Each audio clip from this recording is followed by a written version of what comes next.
Hello guys, welcome back to my channel. आशा करती हूँ आप सब लोग ठीक होंगे। आज के मेन क्वेश्चन है, हाल ही में किस मंत्रालय ने विश्वसनीय ब्लॉकचेन टेक्नोलॉजी स्टैक लॉन्च किया है? ए इलेक्ट्रॉनिक्स और सूचना प्रौद्योगिकी मंत्रालय, बी नवीन और नवीकरणीय ऊर्जा मंत्रालय, सी शहरी विकास मंत्रालय या डी रक्षा मंत्रालय।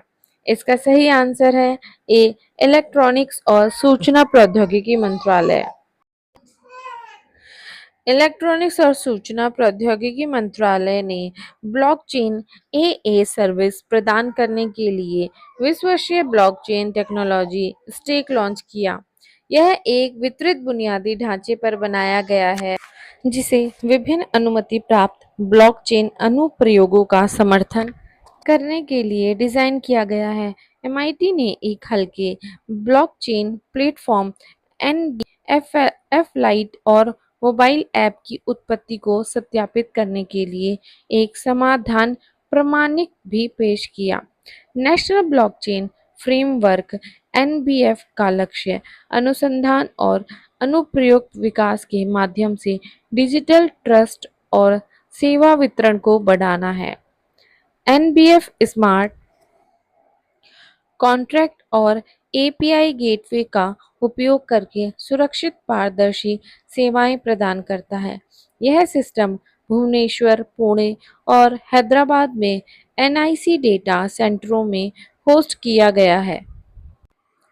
हाल ही में भारत के राष्ट्रपति ने महाराष्ट्र के किस जिले में विश्व शांति बुद्ध विहार का उद्घाटन किया? ए कोल्हापुर, बी रायगढ़, सी लातूर या डी गोंदिया। इसका सही आंसर है सी लातूर में विश्व शांति बुद्ध विहार का उद्घाटन किया गया। राष्ट्रपति द्रौपदी मुर्मू ने लातूर जिले के उदगीर में विश्व शांति बुद्ध विहार का उद्घाटन किया। उन्होंने बिहार के अंदर गौतम बुद्ध की एक प्रतिमा स्थापित की और डॉक्टर बाबा साहेब अम्बेडकर की प्रतिमा पर फूल चढ़ाकर उन्हें श्रद्धांजलि दी। इस कार्यक्रम में पारंपरिक बुद्ध पूजा समारोह आयोजित किया गया। राज्यपाल सीपी राधाकृष्णन, मुख्यमंत्री एकनाथ शिंदे और अन्य नेता इस कार्यक्रम में शामिल हुए। यह विहार कर्नाटक के कलबुर्गी में बुद्ध विहार की प्रतिकृति है जो 15 हेक्टेयर में फैला हुआ है। इसमें 1200 अनुयायियों के लिए एक ध्यान केंद्र है और इसका मुख्य प्रवेश द्वार सांची स्तूप से प्रेरित है। वित्त वर्ष 24 में किन राज्यों ने वास्तविक सकल राज्य घरेलू उत्पाद जीएसडीपी में सबसे अधिक वृद्धि दर्ज की है? ए मणिपुर, ओडिशा और झारखंड, बी गुजरात, आसाम और पंजाब, सी मध्य प्रदेश, बिहार और हरियाणा या डी तेलंगाना, तमिलनाडु और राजस्थान। इसका सही आंसर है डी तेलंगाना, तमिलनाडु और राजस्थान ने सबसे अधिक वृद्धि दर्ज की। वित्त वर्ष 2014 में 10 सबसे बड़े राज्यों में से तेलंगाना, तमिलनाडु और राजस्थान ने वास्तविक सकल राज्य घरेलू उत्पाद जीएसडीपी में सबसे अधिक वृद्धि दर्ज की। नौवां सबसे बड़ा राज्य तेलंगाना 9.2% की दर से बढ़कर 7.9 लाख करोड़ तक पहुंच गया है, जो राष्ट्रीय सकल घरेलू उत्पाद की 8.2% की वृद्धि को पार कर गया। तीसरे सबसे बड़े राज्य तमिलनाडु में 8.2% की वृद्धि देखी गई, जो 15.7 लाख करोड़ तक पहुंच गई। राजस्थान सातवां सबसे बड़ा राज्य 8% की दर से बढ़ा। जीएसडीपी एक वर्ष में राज्य की सीमाओं के भीतर उत्पादित सभी वस्तुओं और सेवाओं के कुल मूल्य को मापता है। समय के साथ राज्य की आर्थिक वृद्धि और विकास के रुझान को समझने के लिए जीएसडीपी है। हाल ही में किस मंत्रालय ने पोषण ट्रैकर पहल के लिए ई गवर्नेंस 2024 का पुरस्कार जीता? ए ग्रामीण विकास मंत्रालय, बी महिला एवं बाल विकास मंत्रालय, सी स्वास्थ्य और परिवार कल्याण मंत्रालय या डी कृषि मंत्रालय। इसका सही आंसर है बी महिला एवं बाल विकास मंत्रालय ने महिला एवं बाल विकास मंत्रालय ने पोषण ट्रिकर पहल के लिए ई गवर्नेंस 2024 गोल्ड का राष्ट्रीय पुरस्कार जीता। पोषण ट्रैकर उचित पोषण सुनिश्चित करने के लिए वास्तविक समय डेटा और डब्ल्यूएचओ विकास चार्ट का उपयोग करके 6 वर्ष की आयु के बच्चों के विकास की निगरानी करता है। आंगनवाड़ी कार्यकर्ता AWW बच्चों के स्वास्थ्य का आकलन करती है और विकास संबंधी समस्याएं आने पर हस्तक्षेप करती है। सटीक निगरानी के लिए आंगनवाड़ी केंद्रों में उन्नत ICT उपकरण और विकास मापने वाले उपकरण GMD का उपयोग किया जाता है। ऐप मिशन पोषण 2.0 के तहत लाखों लोगों को कवर करते हुए बाल स्वास्थ्य परिणामों में सुधार करता है। यह आंगनवाड़ी कार्यकर्ताओं के रिकॉर्ड को डिजिटल बनाकर गर्भवती महिलाओं, माताओं और बच्चों के लिए सेवाएं का प्रबंधन भी करता है। कोन्याक जो हाल ही में खबरों में थे, किस राज्य को सबसे बड़ी जनजाति है? ए नागालैंड, बी आसाम, सी मणिपुर, डी ओडिशा। इसका सही आंसर है ए नागालैंड की जनजाति है कोन्याक।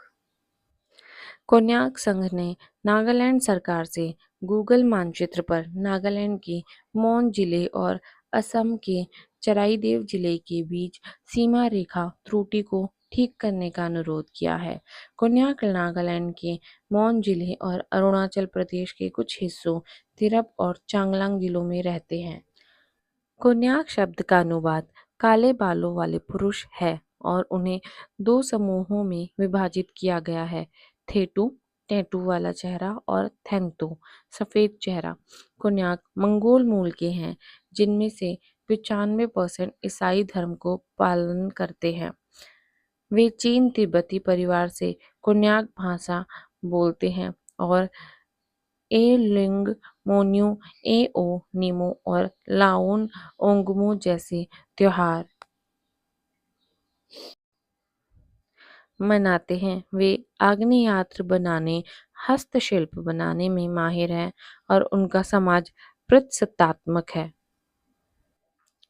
प्रधानमंत्री श्री नरेंद्र मोदी ने किस शहर में जल संचय जन भागीदारी पहल का शुभारंभ किया?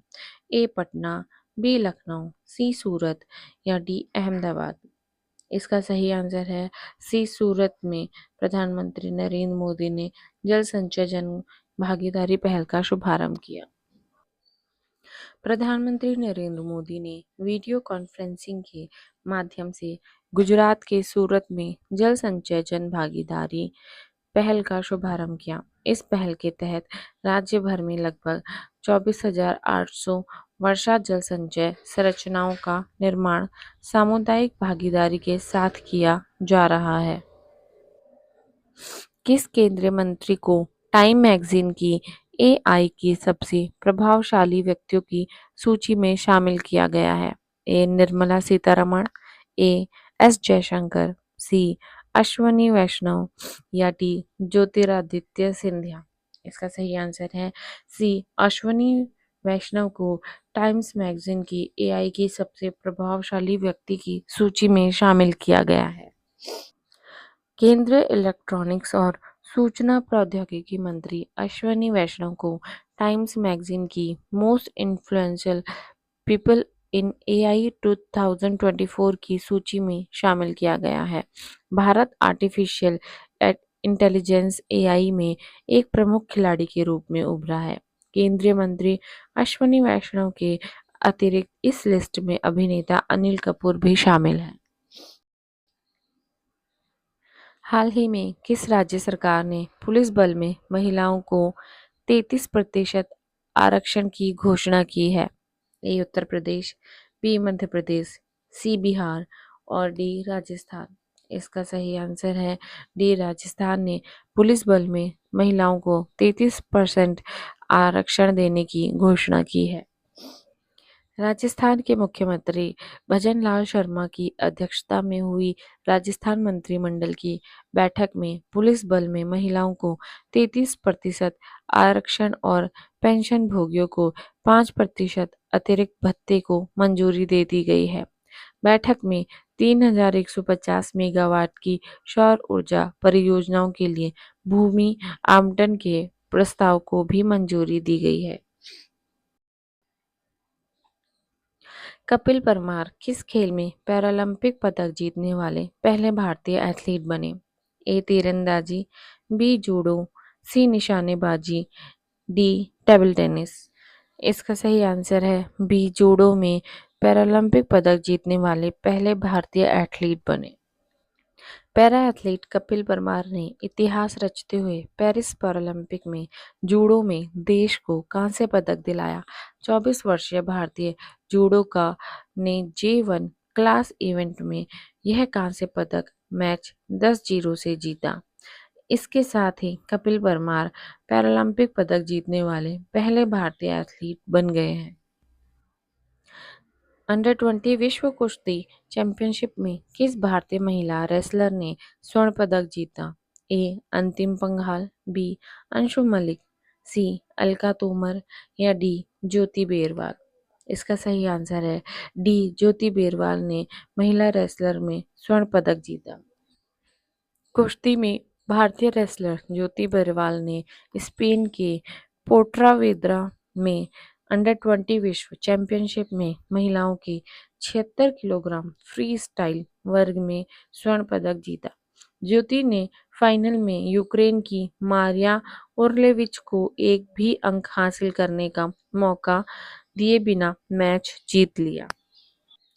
पंचायती राज मंत्रालय ने सामाजिक परिवर्तन के लिए प्रणालियों को मजबूत करने के उद्देश्य से किसके साथ समझौता किया? ए NITI Aayog, B world bank, सी यूनिसेफ इंडिया या डी यूनेस्को। इसका सही आंसर है सी यूनिसेफ इंडिया के साथ।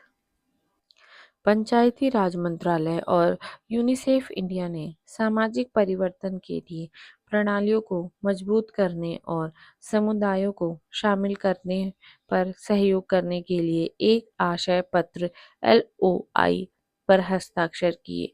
इस साझेदारी का उद्देश्य मंत्रालय निर्वाचित प्रतिनिधियों और पंचायती राज संस्थानों और ग्रामीण समुदायों के क्षेत्रीय पदाधिकारियों के बीच प्रभावी संचार के लिए तंत्र स्थापित करना और संस्थागत बनाना है। कृपया प्लीज़ वीडियो को लाइक कर दें, चैनल को सब्सक्राइब करें और शेयर कर दें।